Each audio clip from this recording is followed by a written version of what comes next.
माननीय मुख्यमंत्री जी हाथ जोड़ा थे भैया, हुजूर हाथ जोड़ रहे हैं आपसे।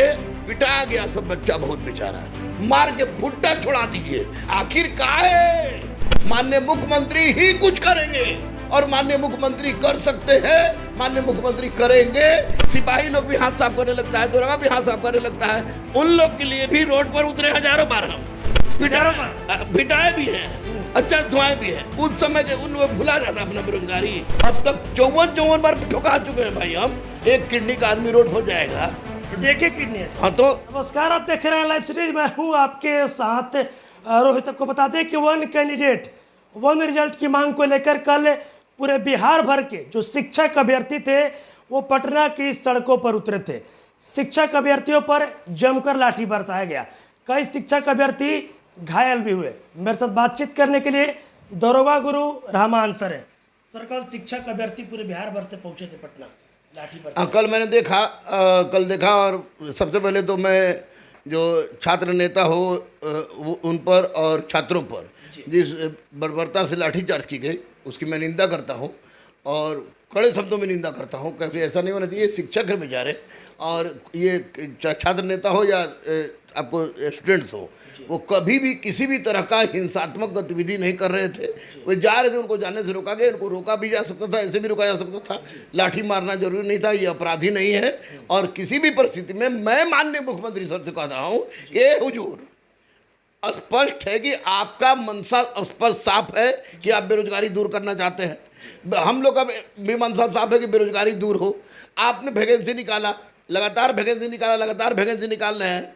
अब प्रश्न ये उठता है कि एक बच्चा, हम जानते हैं कि ये कानूनी दांव पे जिसमें है, क्योंकि मैं भी एडवोकेसी से हूँ, कानूनी दांव पे है। लेकिन एक बच्चा अगर 3 जगह बहाली निकालता है तो 3 जगह बहाली 3 जगह रिजल्ट में निकाल देता है। 1 to 5 में, 6 to 8 में भी निकालता है, 9 to 10 में निकालता है, 11 12 में निकालता है। तो वैसी परिस्थिति में बाकी जो बचे हुए सीट हैं जहाँ वो ज्वाइन करता है, वो बचे हुए सीट है, उसको उसी वैकेंसी में सप्लीमेंट्री के माध्यम से, पूरक के माध्यम से भर दिया जाना चाहिए। खाली नहीं छोड़ा जाना चाहिए कि आने वाले बहाली में उसको करेंगे। तो वैसी परिस्थिति में बच्चों की मांग बिल्कुल जायज रहेगी। बच्चों की मांग जायज है क्योंकि बच्चे चाहते हैं कि ज़्यादा से ज़्यादा उनकी बेरोजगारी दूर हो। और मान लें कि हमने 1 to 5 पास किया, 6 to 8 पास किया, 9 10 पास किया, 11 12 पास किया, आज ज्वाइन करेंगे 11 12। तो बाकी चारों जो मेरा पद है वो तो हम खा गए। तो उन चारों पदों पर उसी वैकेंसी के उन लड़कों का जिनका नंबर कुछ कम हो रहा है, उनको उसमें एडजस्ट कीजिए। ये माननीय मुख्यमंत्री कर सकते हैं, माननीय मुख्यमंत्री ही कुछ करेंगे और माननीय मुख्यमंत्री कर सकते हैं, माननीय मुख्यमंत्री करेंगे। इसके लिए मैं स्पष्ट रूप से मैं विश्वास के साथ कर सकता हूँ। सर, आपने कहा कि जो सीट बचेंगे उसके लिए सप्लीमेंट्री रिजल्ट जारी किया जाए, लेकिन देखा गया कि TRE 2 में लगातार सप्लीमेंट्री रिजल्ट की मांग को लेकर जो शिक्षक अभ्यर्थी थे वो सड़क पर थे। TRE 3 का परीक्षा भी हो गया, लेकिन अभी तक सप्लीमेंट्री रिजल्ट नहीं आया। नहीं, ये स्पष्ट है। एक बात स्पष्ट रूप से मैं बता दूं कि देखिए, मैं बच्चे रोड पर बिठा रहे थे तो मैं खुश था थोड़े, मैं खुद काफी दुखी थे, 100% दुखी थे। क्यों नहीं दुखी रहेंगे हम, क्योंकि लेकिन अब रही बात कि एक तो शिक्षक इस बार हम पढ़ाए भी नहीं थे, दूसरी बात उसके बावजूद भी मैं बच्चों की आवाज़ उठाता हूँ। सबसे बड़ी बात कि मैं किसी भी तरह के हिंसक प्रदर्शन का विरोध करता हूँ। अब तक 54 बार ठुका चुके हैं भाई हम, 54 बार ठुका चुके हैं और जम कर ठुका चुके हैं। तो हम जान रहे थे कि मेरे काम करने का स्टाइल थोड़ा अलग है। बच्चों के लिए मैं जान देने के लिए तैयार था, हूँ और रहूँगा, लेकिन निश्चित रूप से रोड पर जाने की अवस्था में मैं नहीं रहता हूँ कि रोड पर अवस्था पर जाऊँ। एक किडनी का आदमी रोड पर जाएगा और रोड पर जाएगा, 2-4 को लग गया, एक किडनी है, हाँ तो 2-4 डंडा लग गया, 2-4 डंडा लग गया, तो अब वो अवस्था नहीं ना कि अपने आप को बचाएंगे। छोटे छोटे बच्चे भी हैं, लेकिन बच्चों की आवाज़ की बात जहाँ तक होती है उसको मैंने माननीय मुख्यमंत्री के समक्ष भी रखा और माननीय राज्यपाल बिहार के सामने भी रखा। और उस हिसाब से अगर जहाँ जाना हो, अहिंसात्मक रूप से करना हो, तो मैं साथ रहूँगा, साथ था, साथ हूँ और साथ रहूँगा। रही बात छात्रों पर लाठी चार्ज की, तो मैं इसकी निंदा करता हूँ। यह गलत हुआ है, छात्रों के साथ बहुत गलत हुआ है।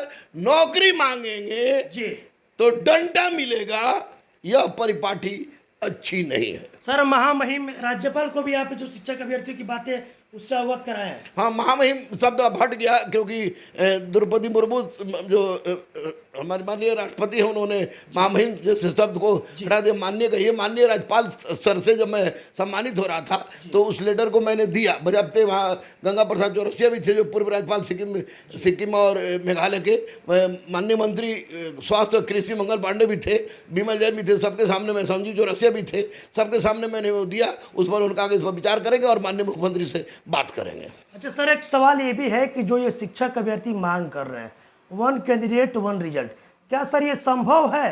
क्योंकि कई ऐसे लोग हैं जिनका कहना है कि संभव है ही नहीं।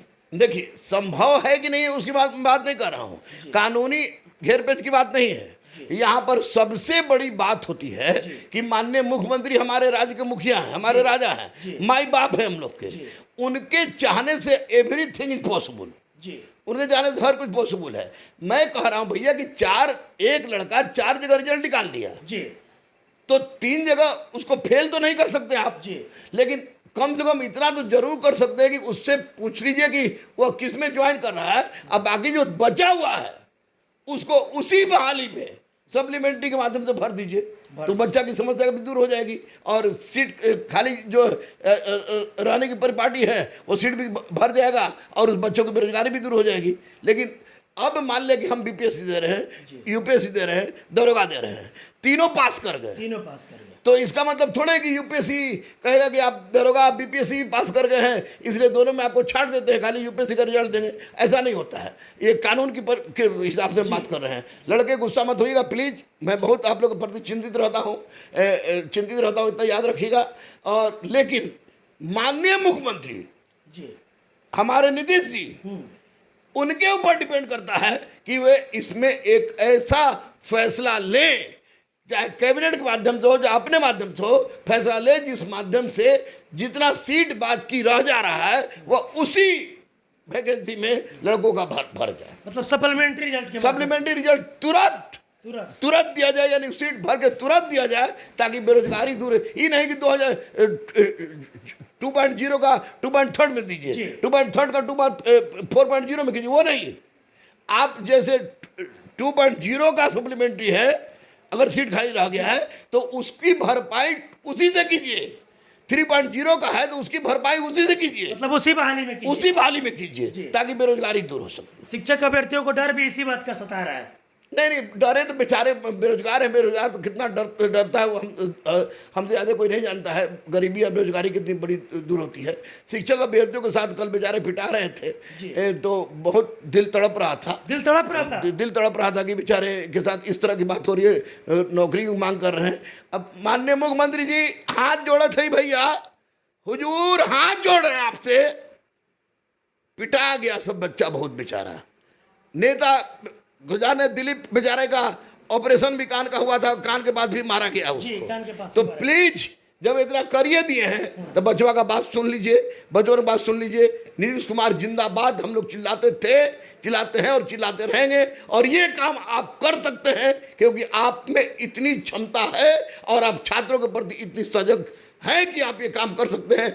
चलिए, पुलिस वाले लोग ने मार दिया। देखिए, पुलिस, एक बात याद रखिएगा कि डीएम हो या एसपी हो या कोई भी हो, ये नहीं, लाठी चार्ज का मतलब ये नहीं होता है कि मार के कूट मुआ दीजिए, भड़काने ही काम होती है। इसमें सिपाही लोग भी हाथ साफ करने लगता है, दरोगा भी हाथ साफ करने लगता है। उन लोगों भी कहेंगे कि उन लोग के लिए भी रोड पर उतरे हजारों बार, हम पिटाए भी हैं, अच्छा धुआए भी हैं। उस समय के उन लोग भुला जाता अपना बेरोजगारी।